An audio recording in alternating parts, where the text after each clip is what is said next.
Hindi na ako natuto. Bakit?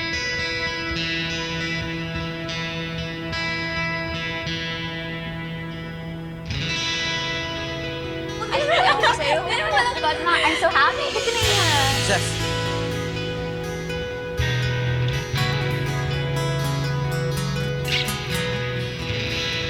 Ano?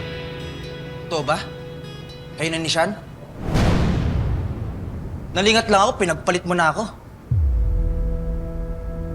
Totoo pala sinabi ni Mami Chinchin. Hindi mo, nanay.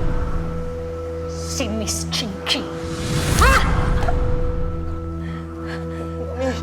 Bitawan mo ako! Huwag mo ko tawagin, Mami. Hindi kita kaano-ano! Miss Chinchin, tungkol sa'yo. Na ano? Na malandi ako. Alam mo, Anton, wala akong kailangan ipaliwanag sa'yo, okay? Kung ano man yung pagkakaintindihan namin ni Sean, sa aming dalawa na lang yun. So ano? Pinaasa mo na lang ako, ganun lang? Pinilit mo akong maging girlfriend mo. Anton, di naman naging kayo ni Zep.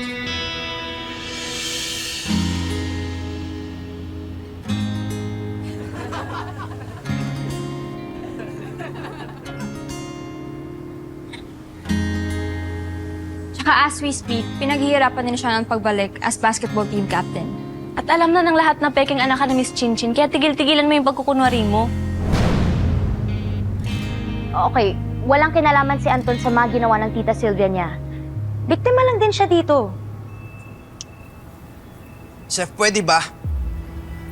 Huwag mo ko ipagtanggol dito.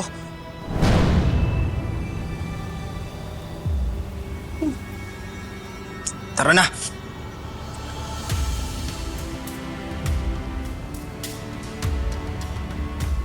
Varsity Walk.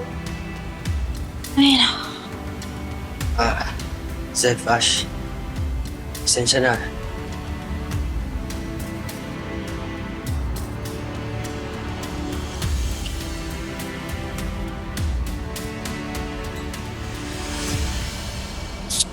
Hoy! Ano? Ano, magpapaiwan ka o tatanggalin kita sa team?